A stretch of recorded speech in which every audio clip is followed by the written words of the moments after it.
নমস্কার। বিশুদ্ধ জ্যোতিষ আলোচনায় আমি বিশ্বজিৎ রয়েছি আপনাদের সাথে।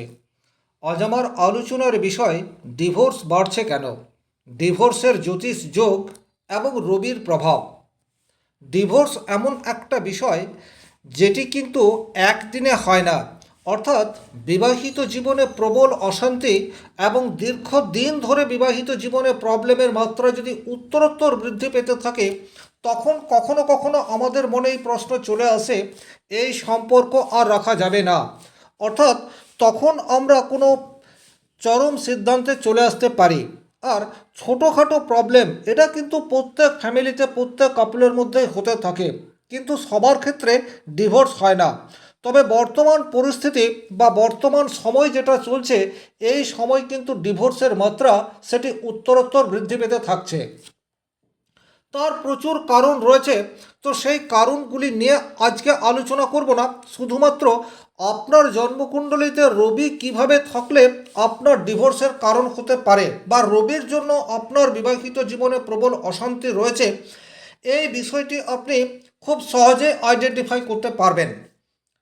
শুরুতে একটা কথা বলে রাখি, আপনাকে মোটিভেট করা বা ডিমোটিভেট করা কোনোটিই আমার উদ্দেশ্য নয়। আগামী দিনে আপনার জীবনে কি ঘটতে চলেছে সেটি আমি এই ভিডিওটিতে বা এই চ্যানেলটির মাধ্যমে স্টেপ বাই স্টেপ আলোচনা করে থাকি। ফিউচার প্ল্যানিং চ্যানেলটির উদ্দেশ্য রয়েছে আপনাকে আগে থেকে সতর্ক করা, যেটি অ্যাকচুয়ালি জ্যোতিষশাস্ত্রের কাজ। চলে আসছি মূল আলোচনায়। দেখুন, যারা অ্যাস্ট্রোলজিক্যাল ভিডিও দেখেন তারা প্রত্যেকেই জানেন সপ্তম ভাব থেকে বিবাহ বা সপ্তম ভাব থেকে লাইফ পার্টনারের বিচার করা হয়। তাহলে প্রথমেই আপনারা আপনাদের জন্মকুণ্ডলিতে লগ্ন দেখে নিন। লগ্ন যদি ধরুন আপনার মিথুন হয়, সেক্ষেত্রে ধনু হবে আপনার সপ্তম রাশি বা সপ্তম ভাব। আর এই সপ্তম ভাব থেকেই বিবাহ, বিবাহিত জীবন, লাইফ পার্টনার এই সমস্ত কিছুর বিচার হয়ে থাকে। তাহলে যেহেতু আমরা আলোচনা করব রবি গ্রহকে নিয়ে, তাহলে প্রত্যেকটা কাপল, অর্থাৎ আমি যদি ধরে নিই যে 10টি এইরকম কাপল বা দম্পতি রয়েছে যাদের বিবাহিত জীবনে প্রবলেম এবং যারা ডিভোর্স নিয়েছে বা নিচ্ছে, তো সেই 10 জনের কারণ কিন্তু ভিন্নতর হবে। প্রত্যেকেই একই কারণের জন্য ডিভোর্স নিচ্ছে এইরূপ ঘটনা কিন্তু ঘটবে না। তাহলে এই যে কারণের মধ্যে ভিন্নতা রয়েছে, সেটি কিন্তু গ্রহগত অবস্থানের জন্য হয়। বৃহস্পতি যদি কারণ হয় তাহলে তার প্রভাব আলাদা হবে, রবি হলে তার প্রভাব আলাদা, মঙ্গল শুক্র রাহু যদি হয় তাহলে তার প্রভাব আলাদা হতে থাকবে। এর আগে আমি শনির প্রভাব, বৃহস্পতির প্রভাব নিয়ে আলোচনা করেছি।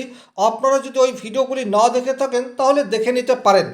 একজাক্টলি আপনার বিবাহিত জীবনের সমস্যা কেন, পিন পয়েন্ট কারণ কোথায় লুকিয়ে রয়েছে, মূলত এই বিষয়টি আমার একমাত্র উদ্দেশ্য, যাতে করে আপনারা বুঝতে পারেন। আর যখন আপনি বুঝতে পারবেন আপনার সমস্যা কোথার থেকে তৈরি হচ্ছে, তখন কিন্তু নিজের মতো করে কিছু ব্যবস্থা এটা আপনারা নিতে পারেন। তাছাড়া অ্যাস্ট্রোলজিক্যাল কিছু গাইডলাইন্স রয়েছে যেগুলি ফলো করেও আপনাদের বিবাহিত জীবনকে সুন্দর করে গড়ে তুলতে পারেন। তাহলে এক্স্যাক্টলি এখানে রবি কি নির্দেশ করে, রবির কারকত্ব অনুযায়ী সে ফল দেবে। তাহলে রবির মধ্যে রয়েছে প্রবল তেজ, সুতরাং আপনার মধ্যে দাম্ভিক এই বিষয়টি অবশ্যম্ভাবী থাকবে। অর্থাৎ আপনার সপ্তম ভাবে যদি রবি অবস্থান করে থাকে, তাহলে যেহেতু সপ্তম ভাব হচ্ছে আপনার লাইফ পার্টনারের ভাব, সুতরাং তার মধ্যে একটা দাম্ভিক তেজস্বতা এই বিষয়টি দেখতে পাওয়া যাবে। এখন আপনার জন্মকুণ্ডলিতে বা আপনার লগ্ন যদি অত্যন্ত দুর্বল হয়, সেক্ষেত্রে আপনার প্রতি আপনার লাইফ পার্টনার সে কিন্তু ডমিনেট করা স্টার্ট করে দেবে এবং আস্তে আস্তে তার প্রভাব আপনার উপর বিস্তার করতে শুরু করবে। এখানে একটা কথা বলে রাখি, আপনি পুরুষ হন অথবা মহিলা হন, এটি কিন্তু উভয়ের ক্ষেত্রে প্রযোজ্য। আর আজকের তারিখে এইরূপ ঘটনা প্রায়ই দেখা যাচ্ছে, যখন একজ্যাক্টলি পুরুষ নিগৃহীত হচ্ছে স্ত্রীর দ্বারা। তাহলে এটি কখন হবে, যখন আপনার লগ্নভাবটি দুর্বল এবং আপনার সপ্তমভাবে রবি অবস্থান করে রয়েছে, তখন কিন্তু আপনার প্রতি আপনার লাইফ পার্টনার প্রভাব বিস্তার করতে শুরু করবে। অর্থাৎ আপনি যদি পুরুষ হয়ে থাকেন, সেক্ষেত্রে স্ত্রীর কথা মতো আপনাকে চলতে হবে, বা আস্তে আস্তে আপনি সেই দিকেই নিজেকে নিয়ে যাওয়ার চেষ্টা এটি করতে থাকবেন। এটা একটা সমস্যার প্রবল কারণ এবং আস্তে আস্তে আপনাদের মধ্যে মানসিক দূরত্ব এটি বাড়তে দেখা যাবে। দ্বিতীয়ত, যদি এই রবি অত্যন্ত দুর্বল হয়, আপনার সপ্তমভাবে রবি আছে কিন্তু সেই রবি অত্যন্ত দুর্বল, সেক্ষেত্রে আপনার লাইফ পার্টনারের মধ্যে আত্মবিশ্বাস এটি একদম থাকবে না। রবি আত্মবিশ্বাসের কারক গ্রহ, দাম্ভিকতার কারক গ্রহ, আত্মমর্যাদার কারক গ্রহ। তাহলে যখনই আপনার সপ্তমভাবে দুর্বল রবি থাকছে, তখন আপনার লাইফ পার্টনারের মধ্যে কিন্তু আত্মবিশ্বাস বা কনফিডেন্স এটা থাকছে না। কোনো বিষয়ে সিরিয়াসনেস এই বিষয়টি কিন্তু থাকবে না। হয়তো আপনারা কোনো এক জায়গায় বেড়াতে গেছেন, কোনো পার্টিতে হতে পারে, কোনো অনুষ্ঠান বাড়িতে গেছেন, এবং সেখানে আপনাকে ছোট করার চেষ্টা করা হচ্ছে বা আপনার লাইফ পার্টনারকে ছোট করার চেষ্টা করা হচ্ছে। সেই জায়গাতে আপনার লাইফ পার্টনার কিন্তু চুপচাপ থাকবে বা বিষয়টিকে এড়িয়ে যাওয়ার চেষ্টা করবে। অর্থাৎ আপনি অপমানিত হচ্ছেন বা আপনার লাইফ পার্টনার অপমানিত হচ্ছেন, কিন্তু তা সত্ত্বেও আপনি কোনো প্রোটেকশন নিতে পারছেন না। এটি কিন্তু সপ্তমভাবে যদি রবি দুর্বল থাকে সেক্ষেত্রে হবে। আবার এর উল্টো, যদি সপ্তমভাবে আপনার রবি রয়েছে কিন্তু সে অত্যন্ত স্ট্রং রয়েছে, তখন কিন্তু গায়ে পড়ে একটা প্রবলেম ক্রিয়েট করার মানসিকতা সেটি তৈরি হয়ে যাবে। সব জায়গাতেই কিন্তু একটা নিজস্বতা এই বিষয়টি রাখতে চাইবে। সব ক্ষেত্রেই চরম ইগো, আমাকে বলল না, আমাকে প্রায়োরিটি দিল না, এই ধরনের চিন্তাধারা অধিক মাত্রায় থাকবে। তাহলে দুটো ক্ষেত্রেই কিন্তু সপ্তম ভাবের সাথে যদি রবি যুক্ত হয়, সেক্ষেত্রে বিবাহিত জীবনে প্রবলেম এই বিষয়টি আস্তে আস্তে আসতে শুরু করে দেবে। তবে দুর্বল রবি যদি হয়, সেক্ষেত্রে আত্মবিশ্বাসের চরম অভাব এই বিষয়টি থাকছে, আত্মসম্মান রক্ষা করার জন্য সচেষ্টতার অভাব এই বিষয়টি থাকছে। আর যদি রবি অত্যন্ত শক্তিশালী হয়, সেক্ষেত্রে কিন্তু আপনাকে কেউ ছোট করুক বা না করুক, আপনার সব সময় একটা গায়ে লাগছে, আপনার দাম্ভিকতা, আপনার ইগো এই বিষয়টি অধিক মাত্রায় আসতে দেখা যাবে। তাহলে উভয় ক্ষেত্রেই সপ্তম ভাবের সাথে যদি রবি যুক্ত থাকে, সপ্তম ভাবপতির সাথে যুক্ত থাকে, সপ্তমপতি নক্ষত্রে রবি থাকে, তাহলে কিন্তু এই ধরনের ঘটনা আপনার ঘটতে পারে।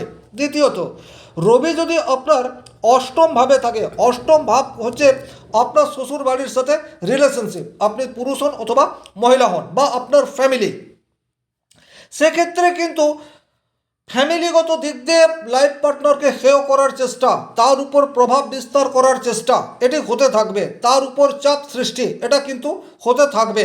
আপনি পুরুষ হলে দেখবেন আপনার শ্বশুরবাড়ি আপনার প্রতি হাবি হতে চাইছে, আপনাকে নিয়ন্ত্রণ করার চেষ্টা সেটি কন্টিনিউয়াস করে যাচ্ছে।